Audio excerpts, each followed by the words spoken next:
Hey everyone, Tim here from SnapAttack. Let's dig into this week's Threat Snapshot. So today we're going to be talking about AuKill. This is a piece of malware that was first discovered by Sophos. And if you're like me, you're probably wondering a little bit about the name. Science nerds thinking of the periodic table, AU, is this the golden killer for EDRs and other tools? Then I later realized that AU probably was masquerading as auto updater. As this is a service that's installed, it's a uses a driver, and it's doing some sneaky things on the defense evasion side of the MITRE attack matrix. So we're going to talk about this because it's very interesting in terms of the infection chain. So again, naming rights go to the folks who discovered this. So this is from the Sophos XOps research team, who has been tracking this in some variants for last several months. So what is AuKill? This is a little piece of malware that is using and really abusing a vulnerable driver. This is a legitimate utility, a legitimate driver, the Microsoft Process Explorer application. I'm sure most of you are familiar with that. An outdated version of that driver, 16.32, is the one that has this vulnerability. So they can actually bring that driver and then use that to kill really most processes on the system, including ones that are run in a little bit more of a kind of secure sandbox mode called Protected Process Light, or PPL. A lot of EDRs and other security tools are using this to harden the process. Most times LSAS is being run as a PPL process nowadays, so using this technique allows them to kill EDRs, which can leave you blind in terms of your detections. This threat has been seen again going back earlier this year. Attackers have been using it initially to get rid of EDRs and other detection tools before they deploy ransomware. We've seen it deploy Medusa Locker, Lockbit ransomware, and others. And this is really all part of that technique that we talked about, I think, earlier in January, called Bring Your Own Vulnerable Driver. So there's an open source implementation of this called Backstab, which is really what these malware authors, shamelessly stole from.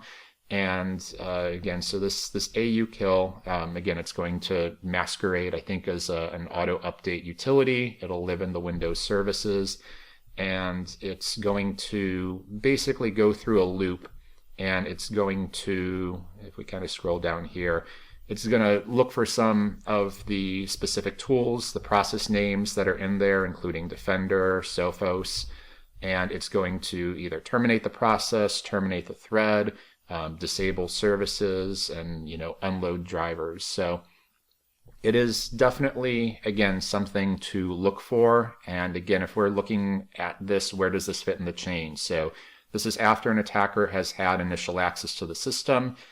This tool, and really to install a driver, has to have elevated privileges. You have to be an administrator to install the driver. So this does not include its own privilege escalation exploit. The attacker has already escalated privileges on the system, and this would be sort of in that phase before they launch a lot of their, at this point, probably less stealthy attacks, because they want to kill your EDR to make sure that they can get through. They're not really worried about noisiness at that point, especially with deploying ransomware. They just want to make sure the ransomware is successful. So a very interesting technique, and definitely worth taking a look at. So pivoting over to SnapAttack, we have our AuKill threat intelligence object. We have our link content, so you can see we've got a captured threat in the system where we've emulated that. We have a couple of detections that are linked here for this, which we're going to talk about. And then also this threat intelligence report also had some IOCs attached. So you can see some of the samples that Sophos had identified. With SnapAttack, with one click, we can search and we can see these IOCs in one of our configured integrations. Another option is we can use the IOC hunter. So in that threat intelligence report, they link to their GitHub repo. They're calling this attack backstab D, and we can see here a bunch of different hashes. So we've got 6 versions of AuKill. We've got the vulnerable Windows drivers. So I could go ahead, I can just take these hashes, I can copy this to the clipboard, I can run over to IOC Hunter and SnapAttack, I can paste this over here. This is going to extract the IOC, so you see it ignored all of those texts. We have 11 hashes here. I can look for one of my configured integrations. I'm just going to do a quick search in SnapAttack to see if we've ever seen this example in our threat library. So this is going to pivot over to Splunk with those IOCs, and we can very quickly see if we have any hits. And across all time, we have 7 hits of here. So we've got evidence of this attack in our network. You could just as easily check for evidence of AuKill or some of these variations in your network too using the IOC Hunter. So great tool for an initial triage, but let's actually dig into this because, as we said, there's multiple variants of this attack, and these attackers are probably going to be changing these techniques over time too to continually evade detection. So what does AuKill look like here?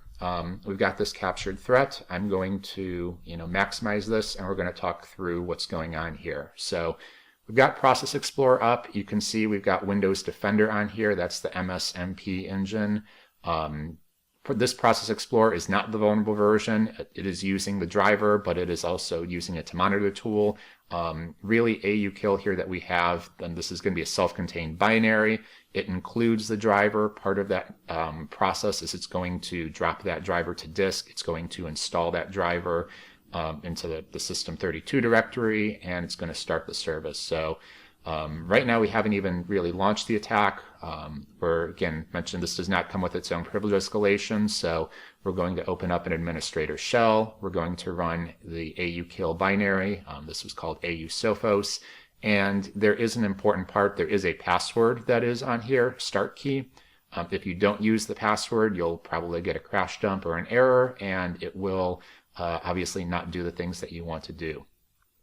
You can ignore that command prompt. This was just Windows being a little bit slow. And if you notice on Process Explorer, Defender just got killed. So what this is doing in the background, and you can see the process is no longer active, it installed Sophos as a driver, and that driver is basically listening and looking for a bunch of these security tools in a loop, and if it sees them, it's playing whack-a-mole and killing them. So not necessarily the most effective for some of these if they have a chance to start back up and do some interaction, but this is probably good enough to deploy the ransomware and do all of the things that needs to do. Good news is this is very detectable. We do have recommended detections in the platform, which you can also see up here. So let's actually talk a little bit more about this. Just a quick look before, again, we mentioned the process graph view. So we launched Sophos from CMD with that start key password. You're going to notice here that this is running in a high integrity context, and then it is going to, again, steal a token needed to run a system.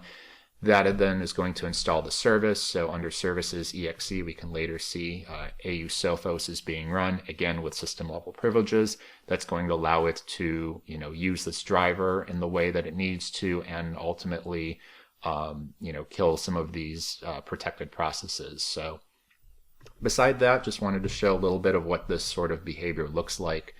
So we've talked about IOCs. What kind of behavioral detections do we have for this? So there's definitely some different ways that we can hunt for this and we can detect this in our network. So this one is looking at file creation events and various files that can be there. We can look for known file names that this is used. Again, trying to, I think, masquerade as auto updater software. Again, this is going to be installed typically to the System32 directory to kind of mirror where they think some of these files are.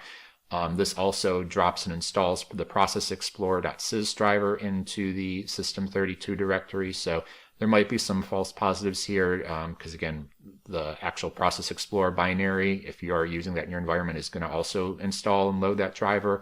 It's also going to be a different version of the driver. Hopefully you're not using that older, vulnerable version. So we can see here where, this detection will hit on some of these file creation events. So this is one way that you can look for it.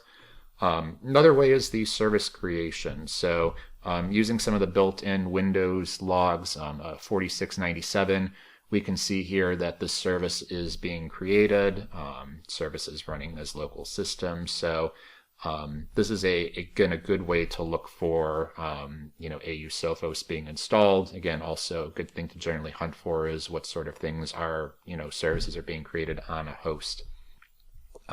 With service creation, there's also going to be registry indicators. So you can see, where under HK local machine or the user, there's going to be the services directory, and we can monitor different parts of this. So we can see the image path, and we can see that the service is being created through the registry. So if this is a log source you have available and are monitoring, you can look for this as well as the driver being installed. Finally, one other thing that you can look for is indicators of your security tools being terminated. This is going to use a Windows event 4689 to look for Windows Defender in this case, MP Command Run or MP Engine. But again, you could tailor this to your specific EDR tool, and this is the event code for a process has exited. Again, if you're looking for things that are exiting in an unexpected manner, we can see here some other examples. So there was Emotet, there's some other Caldera kill chain, Blackbyte.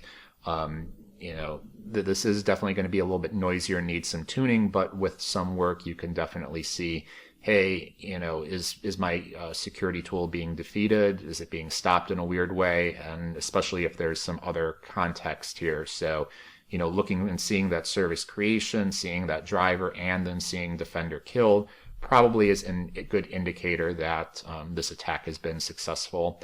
And this also, again, if your EDR is being killed here, maybe one of the last event logs and telemetry data that you receive. So, picking up on these might be your best chance of attack before the final payloads are executed by the attacker. So one other thing I do want to call attention to, so there is this awesome project. It's put together by Mike Haig, Jose Hernandez, and Nasruddin from the Sigma repository. So this is the living off of the land or lull drivers. We've got living off the land binaries and scripts, and there's also a new one for Mac OS. This project is specifically looking at all of the different drivers that attackers can use and abuse to install additional software, escalate privileges, kill protected processes like this. You can see all the drivers in their repository. You can search for them. So if we were looking for the Process Explorer, we can see here the driver. We can see hashes and information about the driver. So this is a really great catalog of all of that information. And they do have a GitHub repository too that is definitely worth checking out.